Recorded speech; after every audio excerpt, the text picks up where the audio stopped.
Bonjour Jean-Paul Demoule.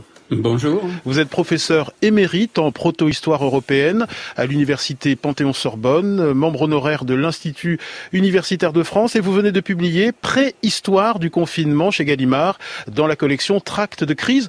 En quelques mots, qu'est-ce que la proto-histoire ? La protohistoire, c'est la période qui s'étend à partir de l'invention de l'agriculture et de l'élevage, ce qu'on appelle dans notre jargon des fois la révolution néolithique, qui va être effectivement la révolution la plus fondamentale de l'histoire humaine, puisqu'on va passer d'une économie de chasse, cueillette et pêche à une agriculture sédentaire. Et la protohistoire étudie cette période-là et s'arrête au moment où commence l'histoire, c'est-à-dire au moment où on dispose des premiers textes de l'écriture, et ça va avec les premiers États et les premières villes il y a un peu plus de 5000 ans. Alors Jean-Paul Demoule, en réalité, écrivez-vous, l'histoire de l'humanité pourrait être celle de son confinement progressif en dépit des apparences de la mondialisation. Oui, effectivement, parce que tant qu'on a été chasseur-cueilleur, pour donner quelques dates, l'humanité, les premières formes humaines remontent à 6-7 millions d'années et Homo sapiens, comme vous et moi, remonte à peu près à 300 000 ans. Et jusqu'il y a moins 10 000 ans, 10-12 000 ans, on était chasseur-cueilleur nomade la plupart du temps, puisqu'il fallait qu'on se déplace en fonction des ressources saisonnières de chasse, de pêche et de cueillette. Et à partir du moment où on invente l'agriculture, dans les dernières 10 000 ans, c'est-à-dire 4% seulement de la durée d'Homo sapiens, eh bien, on va commencer à s'enfermer dans des boîtes. On invente les maisons, donc ces boîtes qui elles-mêmes sont fixes dans un village, entourées de champs et de pâturages, et cernées ensuite par des espèces, encore plus loin, par des espaces sauvages qu'on va grignoter de plus en plus.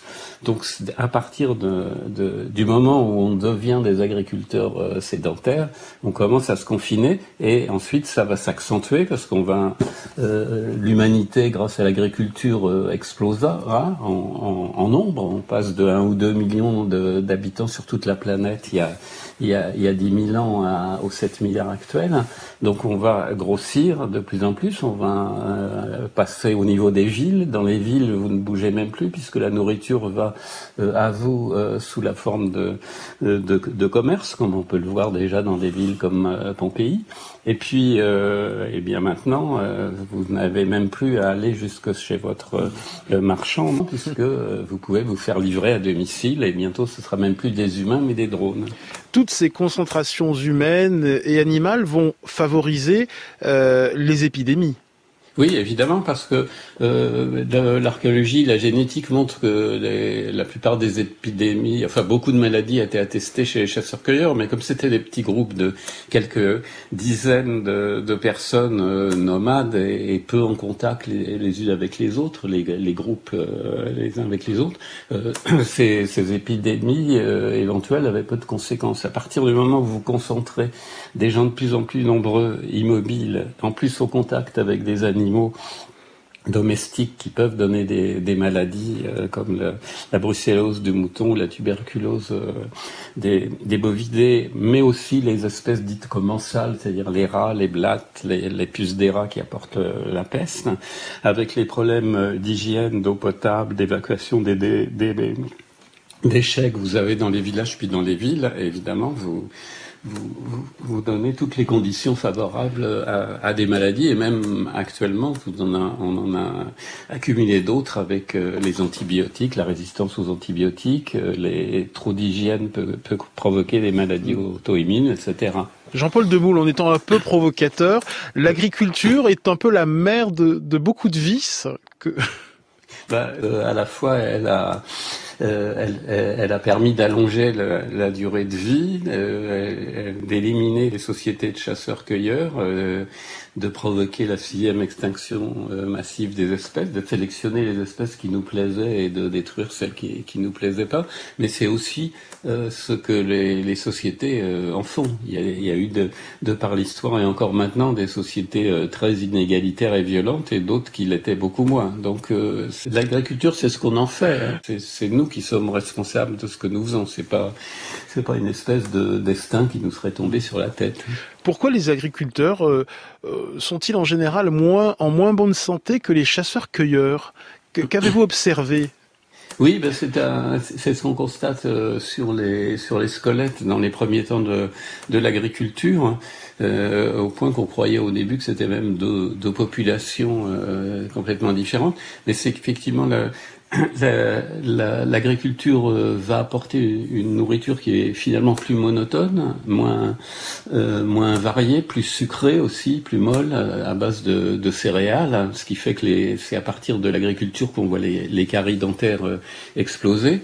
Et puis, au lieu de la chasse et la cueillette et la pêche pour se nourrir demandait 3-4 heures de travail en moyenne. L'agriculture, comme vous savez, les agriculteurs travaillent tout le temps, et nous qui en sommes l'émanation, on travaille aussi tout le temps, comme on est en train de le faire à l'instant présent.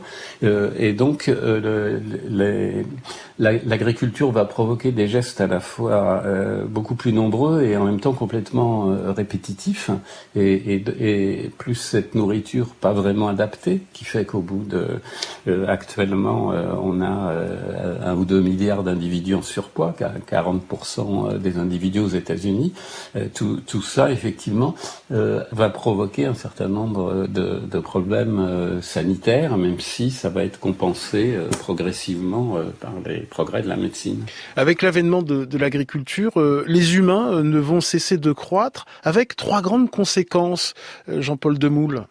Oui, cette démographie qui est provoquée par l'agriculture sédentaire, qui fait que, alors que les chasseuses-cueilleuses ont en moyenne un enfant tous les 3-4 ans, les agricultrices des sociétés traditionnelles, même dans la France de la première moitié du XXe siècle, avaient encore pratiquement un enfant tous les ans, même si beaucoup mouraient en bas âge. Donc cette explosion démographique qui, comme je disais, fait qu'on est passé de 1 ou 2 millions d'habitants sur Terre à 7 milliards, fait que il va falloir nourrir de plus en plus de personnes sur une planète finie. Donc il va falloir sans arrêt faire des inventions techniques, la charrue, la roue, et ça finit par les pesticides et autres engrais. Deuxièmement, ça va créer des tensions entre communautés, puisque on est fixe maintenant, on peut plus trop bouger, mais on augmente en nombre. Donc c'est à ce moment-là que archéologiquement on voit se généraliser la guerre, les villages commencent à se fortifier, il y a des traces de massacres généralisés, et on invente les armes, surtout à partir du moment où on maîtrise le métal, on va inventer les épées, les boucliers, la course aux armements qui va commencer, ça finit avec les missiles de croisière et les bombes atomiques. Et troisièmement, on constate que avec cette augmentation de la population, il y a des individus qui commencent à prendre le contrôle d'un certain nombre de sociétés. On voit aussi archéologiquement, on voit dans les cimetières, peu à peu, si on prend le cas de l'Europe, de la France à partir de 4500 avant notre ère à peu près, des individus qui emportent dans la tombe des tas de richesses, de biens précieux, de parures, de haches en cuivre, d'objets en or. Donc c'est la troisième conséquence, c'est la montée des inégalités qui ensuite ne va pas s'arrêter, puisque on sait que 1% de l'humanité actuellement possède autant que les 50% les plus pauvres. Jean-Paul Demoule, au fond, la crise sanitaire du Covid-19, c'est le fruit de la longue histoire de notre sédentarité? Oui, il faut pas du tout le voir comme une espèce d'accident incompréhensible, mais c'est dans la logique du fait que, on travaille de plus en plus assis devant un ordinateur, et en plus de plus en plus chez soi, puisque c'est ce qui coûte finalement le moins cher aux entreprises, et qu'on pourra bientôt surveiller les gens qui travaillent chez eux. On fait la guerre maintenant, l'essentiel des guerres se fait depuis des postes de commandement souterrains ou sur mer, d'où vous envoyez drones et missiles. Donc il y a une immobilisation de l'humanité. Alors vous allez dire oui, mais quand même on circule. circulent, mais c'est seulement les touristes fortunés qui circulent et ils circuleront de moins en moins parce qu'il y a trop de gens par rapport aux sites archéologiques comme le Machu Picchu ou encore où on va être obligé de limiter les gens. Les marchandises vont circuler de plus en plus sans les humains autopilotés. Donc il y a une logique effectivement où l'humanité arrête de plus en plus de bouger, même si on peut continuer à faire du sport chez soi sur son vélo d'appartement. Merci beaucoup Jean-Paul Demoule, préhistoire du confinement.